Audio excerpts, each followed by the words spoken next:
ஏக இறைவனின் சாந்தியும் சமாதானமும் நம் அனைவரின் மீதும் உண்டாவதாக. எல்லா புகழும் இறைவன் ஒருவனுக்கு. நம்ம தினமுமே ஒரு படிப்பினை தரக்கூடிய நிகழ்வுகளை பார்த்துட்டு வரோம். இன்னைக்கு அந்த வரிசையில் பார்த்தீங்கன்னா தலை ஒட்டி பிறந்த 2 பெண் பிள்ளைகள் பார்த்தீங்கன்னா காபாவுக்கு போனதுக்கு பிறகு அல்லாஹுடைய கிருபையில தனித்தனியாக பிரித்து விடப்பட்டிருக்காங்க. அந்த நிகழ்வை தான் நம்ம பார்க்க போறோம். கனடாவை சேர்ந்த ஒரு தம்பதிகளுக்கு தான் இப்படி ஒரு குழந்தை பிறந்திருக்காங்க. அவங்க கனடாவில் வசிச்சுட்டு இருக்காங்க. அவர்கள் பார்த்தீங்கன்னா திருமணமானதுக்கு பிறகு காத்திருக்கிறாங்க. அப்படி காத்திருந்த போது அவங்களுக்கு கிடைத்தது தான் இந்த குழந்தை. அவர்களுக்கு குழந்தை பிறந்த போது சந்தோஷத்தை விட கவலை ஜாஸ்தியா இருந்துச்சு. இப்படி குழந்தை பிறந்துருச்சு, நம்ம இத்தனை வருஷமா காத்திருக்கோமே, நாமளும் ஒரு 5-6 வருடமாக முயற்சி செஞ்சுதான் நம்ம குழந்தை பிறக்குது. ஆனா அந்த குழந்தையும் பார்த்தா இப்படி பிறந்திருக்கு. இதை என்ன பண்ண முடியாது, நார்மலான லைஃப் அவங்களால லீட் பண்ண முடியாது. நம்ம எப்படி வளர்ப்போம்னு சொல்லிட்டு ரொம்ப வருத்தப்படுறாங்க. டாக்டர்கிட்ட எல்லாம் கேட்கும் போது இப்ப எல்லாம் எந்த ஒரு விஷயத்தையும் நீங்க பண்ண முடியாது, அவர்களுடைய மெச்சூரான ஏஜ்ல மட்டும்தான் நீங்க என்ன பண்ண முடியும், அவர்களை செப்பரேட் பண்றதுக்கான ஆபரேஷன் எல்லாம் பண்ண முடியும்னு சொல்லிட்டு குழந்தையிலே சொல்லிடுறாங்க. அதனால அவர்களை அப்படியே வளர்க்க வேண்டிய நிலைமைக்கு அந்த தம்பதி தள்ளப்படுறாங்க. உடல் அளவுல பார்த்தா அவங்க ஒட்டி இருக்க மாட்டாங்க, தலை அளவுல மட்டும்தான் அவங்க ஒட்டி இருப்பாங்க. இதுல பார்த்தா ஒரு பிளஸ் என்னன்னா 2 பேத்துக்குமே தனித்தனியா தேவையான எல்லாமே இருக்கு. ஏன்னா நம்ம பொதுவாக மற்ற ஒட்டி இருக்கிறவங்களெல்லாம் பார்க்கும்போது 2 பேத்துக்கும் சேர்த்து ஒரே ஒரு உறுப்பு இருக்கும். அப்படி இருந்தா என்ன பண்ண முடியாதுன்னா தனியா பிரிச்சு விட முடியாது. பிரிச்சு விட்டா என்ன வாங்கினா இன்னொருத்தவங்க இறந்து போயிடுவாங்க. அப்படி இல்லாட்டினா இன்னொருத்தவங்களுக்கு வேற பாத்தீங்கன்னா டொனேட் பண்ணக்கூடிய உறுப்புகளை வாங்கி வைக்கிற மாதிரி வரும். ஆனா இவங்களுக்கு அப்படி கிடையாது. உடம்பெல்லாம் தனியா இருக்கு. தலை ஒட்டி இருந்தாலும் தலைக்குள்ளேயும் தனித்தனியா மூளை இருக்குது. வெறும் ஒட்டி தான் இருக்கோ தவிர நடுவுல இருக்கக்கூடிய நரம்புகள் சதைகள் அதெல்லாம் ஒட்டி இருக்கு. ஆனா மூளை பாத்தீங்கன்னா முக்கியமான விஷயம் தனியா இருக்கு. அதனால இவங்களுக்கு ஒரு பிளஸ் இருக்கு. ஆனாலும் இப்படியே வளர்க்குறாங்க. அவர்களும் பார்த்தீங்கன்னா ஒரு 16 வயசுக்கு பிறகுதான் ஆப்ரேஷன் பண்ணணும்னு சொல்லிட்டு அவங்களுக்கு சொல்லிடுறாங்க. இப்படி வளர்க்கறதுனால நிறைய கஷ்டத்தை அவங்க அனுபவிச்சுட்டே இருக்கிறாங்க. எவ்வளவோ பார்த்தீங்கன்னா அவங்களுக்கு அப்பப்போ மெடிக்கல் இஷ்யூஸ்லாம் வந்துகிட்டே இருக்கு. திடீர்னு நல்லா இருக்கிற குழந்தைகளுக்கு உடம்பு சரியாம போகும், ஹாஸ்பிட்டலுக்கு போவாங்க, 2 நாள் வச்சிருப்பாங்க, அதுக்கப்புறம் டிஸ்சார்ஜ் பண்ணிடுவாங்க. இப்படியே நடந்துட்டு இருக்கு. அதெல்லாம் ஆப்ரேஷன் பண்ற வரை அப்படிதான் இருக்குன்னு சொல்லிட்டு டாக்டரும் அவங்களுக்கு சொல்லிடுறாங்க. அவங்களும் இதற்கான சொல்யூஷனே இல்லையான்னு சொல்லிட்டு பார்த்தீங்கன்னா மார்க்க ரீதியாக தேடி போக ஆரம்பிக்கிறாங்க.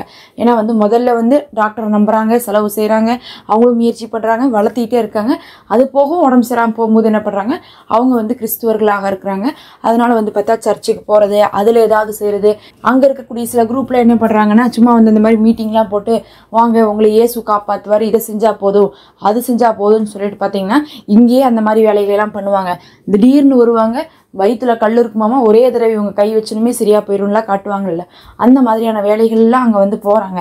அவங்களுக்கு அங்கே வேற வழியே இல்லை. எதையாவது ஒன்று நம்பியாவது என்ன பண்ணும், அந்த குழந்தைகளை சரி பண்ணுறதுக்காக அவங்களும் முயற்சி பண்ணிகிட்டே இருக்கிறாங்க. அப்படி அவங்க தேடி போகும்போது தான் பார்த்தீங்கன்னா அப்படிதான் அவங்க என்ன பண்ணுறாங்க, இஸ்லாத்துக்கு பக்கம் வராங்க. அங்கே இருக்கக்கூடிய பள்ளிவாசல் என்ன பண்ணுறாங்கன்னா அடிக்கடி போயிட்டு வராங்க. அங்கே போயிட்டு வந்தாங்கன்னா என்ன பண்ணுறாங்க, இவங்களுக்காக ப்ரே பண்ணுங்கன்னு சொல்கிறாங்க. அதுக்கப்புறம் அங்கே போய் ஓதி பார்த்துட்டு வராங்க. இந்த மாதிரி நிகழ்வுகள் நடந்து கொண்டு இருக்குது. அப்போ ஒரு சமயம் பார்த்தா அங்கே பள்ளிவாசலில் இருக்கக்கூடிய ஒரு ஆளுமே சொல்கிறாரு, நீங்கள் இறைவன் இடத்துல மன்னிப்பு கேளுங்க.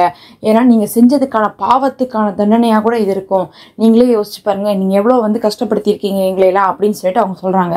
ஏன் அப்படி சொல்கிறாங்கன்னு பார்த்தா இந்த தம்பதிகள் இருக்காங்களே, அதில் அந்த ஆண் பார்த்தீங்கன்னா அவர் பார்த்தீங்கன்னா ஒரு பியூர் கிறிஸ்டினாக இருந்திருக்காரு.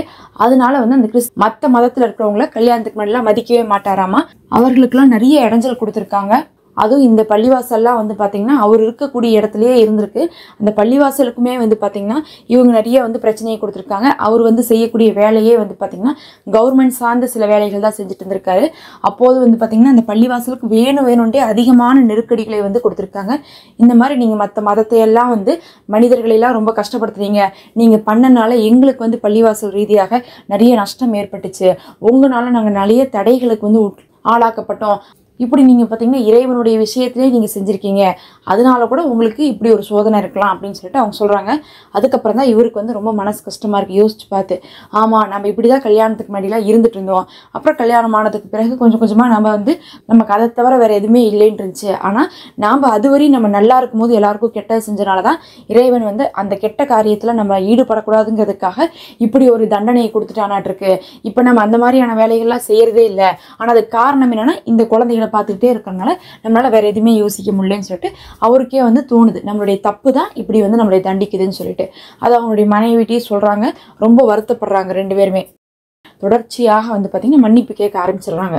அதுவும் ஒரு வாரம் தொடர்ந்து மன்னிப்பு கேட்டுக்கிட்டே இருக்கிறாரு. அவரும் வந்து எப்படிலாம் மன்னிப்பு கேட்க முடியுமோ மன்னிப்பு கேட்குறாரு. நான் தெரியாமல் பண்ணிட்டேன், ரொம்ப வருத்தமாக இருக்குன்னு சொல்லிட்டு அவரும் வந்து ஃபீல் பண்ணிகிட்டே இருக்காரு. அந்த சமயத்தில் தான் வந்து பார்த்திங்கன்னா ஒரு வாரத்தில் தான் அவங்களுக்கு ஒரு ஹோப் கிடைக்குது. அந்த குழந்தைகளுக்கு சரியாகும், சீக்கிரமாக வந்து ஆப்ரேஷன் பண்ணி நம்ம நார்மல் ஆக்கிடலாம் அப்படிங்கக்கூடிய ஹோப்லாம் கிடைக்குது.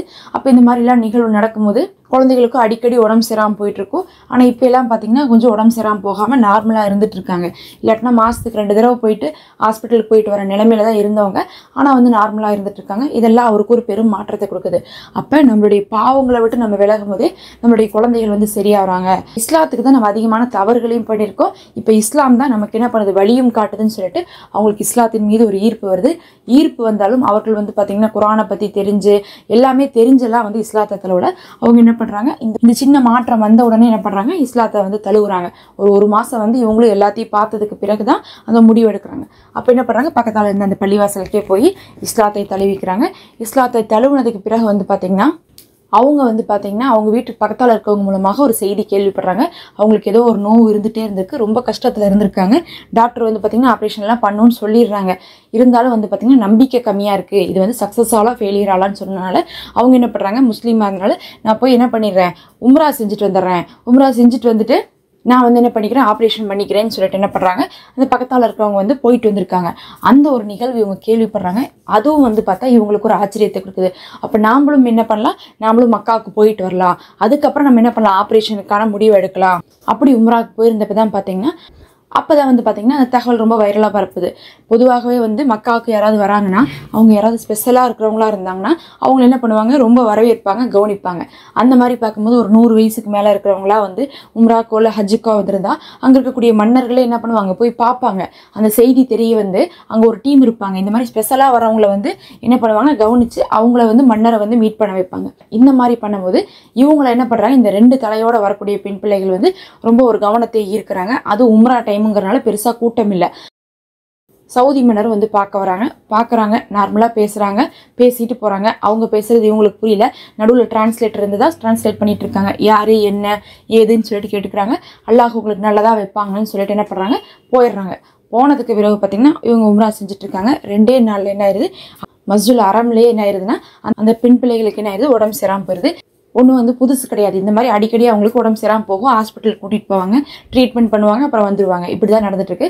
அதனால் இப்போ அங்கே ஆனதுக்கப்புறம் உடனே என்ன ஆகுது, அங்கே இருக்கக்கூடிய க்ரூ மெம்பர்ஸ்லாம் தான் ஹெல்ப் பண்ணி அங்கே ஃபுல்லாகவே சவுதியுடைய கண்ட்ரோலில் இருக்கக்கூடிய ஹாஸ்பிட்டல் தான். அங்கே போனால் சொல்லிடுறாங்க, நீங்கள் உடனே வந்து பிரித்து எடுத்துருங்க. ஏன்னா ஒருத்தவங்களுக்கு பிரச்சனை இல்லை, இன்னொருத்தவங்களுக்கு வந்து பார்த்திங்கன்னா நிறைய வந்து ப்ராப்ளம் வந்து உள்ளுக்குள்ளே வந்துட்டுருக்கு. அது வந்து 2 பேர்த்தையுமே அஃபெக்ட் பண்ணிடும். இந்த சமயம் தான் சரியான சமயம், அவங்கள பிரிச்சிருங்கன்னு சொல்லிட்டு சொல்கிறாங்க. இதை கேட்டு அவங்களுக்கு ரொம்ப கஷ்டம். அவங்களே உம்ராக்கு வந்திருக்காங்க, அவங்களால வந்து இந்த ஆப்ரேஷன் செய்கிற அளவுக்குலாம் வந்து வசதி இல்லை. அது ரொம்ப பெரிய வந்து செலவில் இருக்கும். அதனால் இவங்க என்ன பண்ணுறாங்க, ரொம்ப யோசிக்கிறாங்க. அதில் வேறு ஒருத்தவங்களுக்கு ப்ராப்ளம் இல்லை, ஒருத்தவங்களுக்கு வந்து பார்த்திங்கன்னா 25% தான் காப்பாற்ற முடியும்னு சொல்லிட்டு சொல்கிறாங்க. ரொம்ப காம்ப்ளெக்ஸாக இருக்குன்ட்டு இவங்க ரொம்ப வருத்தப்படுறாங்க. இந்த செய்தி வந்து பார்த்திங்கன்னா அந்த மன்னருக்கு போகுது. அங்கே இருக்கக்கூடிய மெம்பர்ஸ் வந்து அதை அப்டேட் பண்ணிகிட்டு இருக்காங்க. இப்படி வந்து 2 பேர் ஒட்டி வந்தாங்கல்ல, அவங்க வந்து என்ன ஆகிட்டாங்க, இப்போ உடம்பு சரியாமல் இருக்காங்க, அவங்களுக்கு இப்படி ஒரு நிலைமை இருக்குன்னு சொல்லணும். மன்னர் வந்து பார்க்குறாரு. பார்த்துட்டு என்ன பண்ணுறாரு, நீங்கள் என்ன பண்ணுறீங்க, என்ன முடிவெடுக்கிறீங்கன்னு கேட்கும்போது எங்களுக்கும் வந்து பிரிக்கணும்னு தான் ஆசை, ஆனால் எங்கள்கிட்ட வந்து செலவு செய்கிறதுக்கு இல்லை, இப்போ வந்து ரொம்ப எமர்ஜென்சிங்கிறாங்க, வேறு வழியில் பண்ணணும்னு சொல்கிறாங்க, நான் என்ன பண்ணுவேன்னு தெரியல. நாங்கள் வந்து எங்கள் நாட்டுக்கு போயிட்டு அங்கேருந்து யார்ட்டையாவது வந்து அங்கேருந்து ட்ரஸ்ட்டுகள் மூலமாக நாங்கள் டொனேட்டை வந்து கலெக்ட் பண்ணி தான் நாங்கள் செய்யணும் அப்படிங்கிறாங்க. உடனே வந்து சவுதி மன்னர்ன்ட்டு நீங்கள் செய்யறதுக்கு விருப்பம்னா சொல்லுங்கள், நாங்கள் வந்து செலவு பண்ணுறோன்னு சொன்னதுக்கப்புறம் சவுதியுடைய செலவுலேயே வந்து பார்த்திங்கன்னா அங்கே சவுதியிலேயே வந்து என்ன பண்ணுறாங்க, அவங்களுடைய தலைகள் வந்து பிரிக்கப்படுது. ஃபஸ்ட்டு வந்து காம்ப்ளெக்ஸாக இருந்தாலும் ஒருத்தவங்க வந்து நல்லபடியாக வந்துடுறாங்க, இன்னொருத்தவங்க வந்து சீரியஸான கண்டிஷனில் தான் இருக்காங்க. பிரிக்கப்பட்டாலும் 48 மணி நேரம் கழிச்சு தான் சொல்ல முடியுன்றாங்க. அதுக்கப்புறம் பார்த்திங்கன்னா ஒரு நாளைக்கு பின்னாடி அவங்களுடைய உடல் வந்து கொஞ்சம் கொஞ்சமாக முன்னேறி வருது. அந்த 2வது ஆளும் வந்து பார்த்திங்கன்னா ஒரு 15 நாள் பெட்டில் இருந்திருக்காங்க. இருந்துட்டு அதுக்கப்புறம் அந்த பெண்ணும் வந்து பார்த்திங்கன்னா ரெக்கவர் ஆகிருக்காங்க. 2 பேருமே வந்து பார்த்திங்கன்னா வரும்போது தலையொட்டி வந்தாங்க, இபாதத் செஞ்சுட்டு போகலான்னு வந்தாங்க. ஆனால் போகும்போது பார்த்திங்கன்னா எந்த ஒரு செலவும் இல்லை, கவர்மெண்ட்டுடைய செலவுலேயே வந்து பார்த்திங்கன்னா 2 பேரும் சேஃபாக பிரிக்கப்பட்டுட்டு அவங்களுடைய நாட்டுக்கு வந்து அனுப்பி வைக்கப்பட்டிருக்காங்க. இதுதான் அல்லாஹுடைய நாட்டம். அல்லாஹ் நம்ம செஞ்ச தப்புக்கு தண்டனை கொடுத்துட்டான்னு அவங்க நினச்சி மாறினாங்க இஸ்லாத்துக்கு. ஆனால் அதுக்கப்புறம் பார்த்திங்கன்னா அல்லாஹு அந்த சோதனையவே வந்து சரி பண்ணிட்டான். இப்போ தனித்தனியாக இருக்கிறாங்க, அவங்களுக்கு எந்த ஒரு பிரச்சனையும் இல்லாமல் நல்லபடியாக வந்து கனடாவில் வாழ்ந்து வராங்க. தீர்க்க முடியாத பிரச்சனையும் அல்லாஹ் நிச்சயமாக நமக்கு தீர்த்து கொடுப்பான். இன்ஷா அல்லாஹ் நம்ம அடுத்த ஒரு வீடியோவில் பார்க்கலாம். மறக்காமல் சப்ஸ்கிரைப் பண்ணிக்கோங்க. இந்த வீடியோக்கு ஒரு லைக் கொடுங்க. மறக்காமல் கீழே இருக்கக்கூடிய ஹைப் பட்டனை கிளிக் பண்ணி ஹைப்பும் கொடுங்க.